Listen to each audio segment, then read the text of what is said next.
और सवार और मजीद जानकारी के साथ जी मीडिया नुमाइंदे शाहिद काजी हमारे साथ बरह रास्त बेंगलुरु से जुड़ रहे हैं। सीधे उनका रुख करते हैं। शाहिद, जो छापेमारी की गई है उस छापेमारी को लेकर क्या कुछ कहा जा रहा है, और खासतौर पर मैं ये समझने की कोशिश करूंगा आपसे कि किन किन ठिकानों पर छापेमारी की गई है।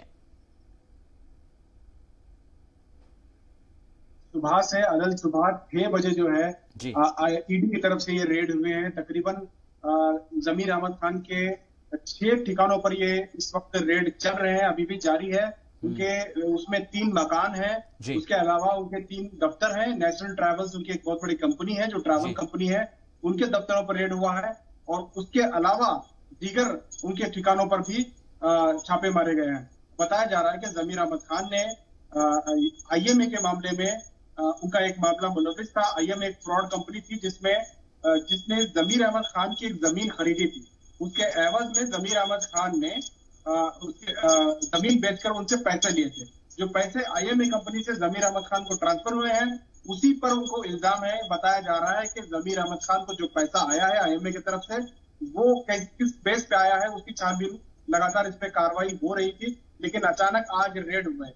उसके अलावा भी बताया जा रहा है कि जरूरी नहीं कि ये पूरा मामला सिर्फ आईएमए से जुड़ा हो, क्योंकि जमीर अहमद खान एक बहुत बड़ी कंपनी चलाते हैं, बहुत बड़ा ट्रांजैक्शन है। और जमीर अहमद खान लगातार उनकी कॉन्स्टिट्यूंसी में और दीगर इलाकों में हमेशा लोगों को पैसे बांटते हुए नजर आते हैं। लोगों को जिस तरह से कोरोना में उन्होंने इतने राशन किट बांटे और इतना वैक्सीन ड्राइव चलाया अपनी जानिब से कि वो पूरी रियासत में एक नमूना की तरह था। इतने बड़ी तादाद में उन्होंने रकम खर्च की लोगों के लिए, उससे कहीं ना कहीं वो सुर्खियों में आ गए थे। लगातार इतनी रकम कोई आमतौर पर लीडर खर्च नहीं करते हैं। वो हमेशा से रोजाना लाखों रुपए जो है गरीबों में, लोगों में, उनके लोगों में बांटा करते थे। उस वजह से भी वो काफी सुर्खियों में आ गए थे। और लगातार जो है उस पूरे मामले को देखते हुए कहीं ना कहीं ये रेड हुआ है। न सिर्फ जमीर अहमद खान पर रेड हुआ है, बल्कि साबिक वजीर रोशन बेग के घर पर भी रेड हुआ है। रोशन बेग का जो मामला है वो सीधा आईएमए का मामला है। आईएमए के जो मंसूर खान है, जो आईएमडी है, उन्होंने रोशन बेग पर इल्जाम लगाया था कि वो 400 करोड़ रुपए उनसे लिए हैं।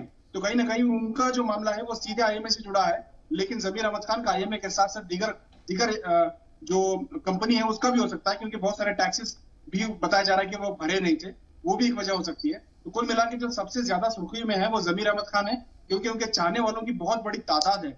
बहुत ज्यादा तादाद में लोग रोड पर आ गए, रास्ते पर आकर एहतजाज करने लगे जमीर अहमद खान के हक में, क्योंकि उनकी फैन फॉलोइंग कर्नाटक में इस वक्त बहुत ज्यादा है, उनकी मकबूलियत काफी ज्यादा है। इस वजह से लगातार एहतजाज हो रहे हैं। दूसरी तरफ जो है छानबीन हो रही है घरों पे, उनके कितनी जायदाद है, कितनी उनकी जो जमीन है, उनकी जो कारें कितनी है, तमाम तरह की लिस्ट बनाई जा रही है। बिल्कुल फहरिस्त बनाई जा रही है शायद, और एक तरीके से हम कह सकते हैं कि पूरा रिकॉर्ड खंगाला जा रहा होगा। लेकिन एक चीज समझना चाहेंगे शायद आपसे कि जो हम देख रहे हैं कि बहुत सारे जो लीडरान हैं वो उनकी हिमायत भी करते हुए नजर आ रहे हैं। उनका ये कहना है कि साजिश के तहत या फिर सियासत के तहत इसके ऊपर ये पूरा मामला लादा जा रहा है। और बहुत से ऐसे लीडरान हैं जो कि भले ही उनके सियासी नजरियात मुख्तलिफ हो, लेकिन बावजूद इसके वो जमीर अहमद के साथ उनकी हिमायत कर रहे हैं। ऐसे में क्या ये माना जाए कि सिर्फ ये कि सियासी हथकंडा है?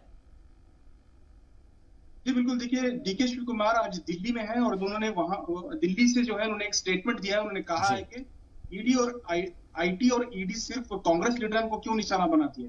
क्या दीगर लीडर उन्हें नजर नहीं आते हैं? क्या एमएलए बीजेपी में ऐसे नहीं है जो करोड़पति हैं और लाखों का ट्रांजैक्शन है, करोड़ों का ट्रांजैक्शन है? क्या ईडी और आईटी को सिर्फ कांग्रेस लीडर ही नजर आते हैं? क्योंकि इससे पहले डीके शिव कुमार पर भी इस तरह का मामला पेश आया था।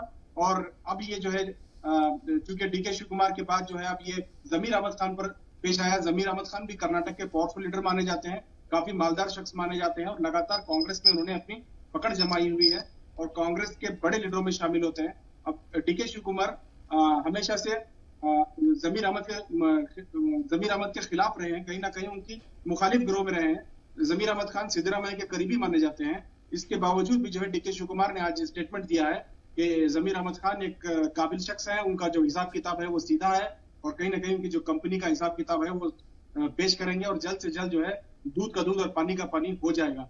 तो डीके शिव कुमार के अलावा सिद्धरामैया ने भी जमीर अहमद खान की हिमायत की है और लगातार ये कह रहे हैं कि ये सिर्फ सियासी साजिश है।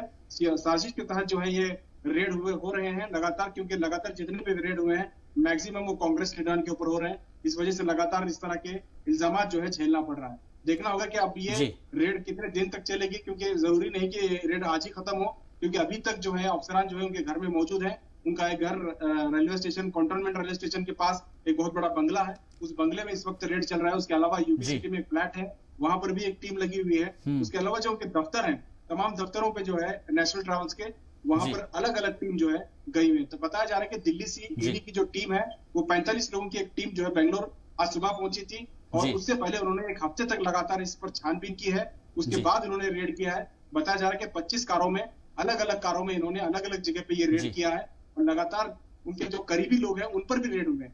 देखना होगा कि अब ये रेड कब तक खत्म होगी। जरूरी नहीं कि ये रेड आज ही खत्म हो सकता हो कि कल तक भी चले। जी। और अभी पता चला है कि जमीर अहमद खान के जो भाई हैं शकील, उनको डिटेन किया गया था और पूछताछ के बाद वापस उनको छोड़ दिया गया। ठीक है। देखना होगा कि जमीर अहमद खान के साथ क्या होता है, किस तरह से जी। हिसाब किताब का मामला होगा, क्योंकि फिर वक्त जमीर अहमद खान उनके घर में है और उनके बिल्कुल, घर ये के देखना बाहर अहम होगा कि अब आगे क्या जो क्या कार्रवाई की जाती है और जो भी सबूत मिलेंगे उसके बिना पर क्या कुछ पूछताछ हो पाएगी। बहुत बहुत शुक्रिया शाहिद कासिम से बातचीत के लिए, मुझे जानकारी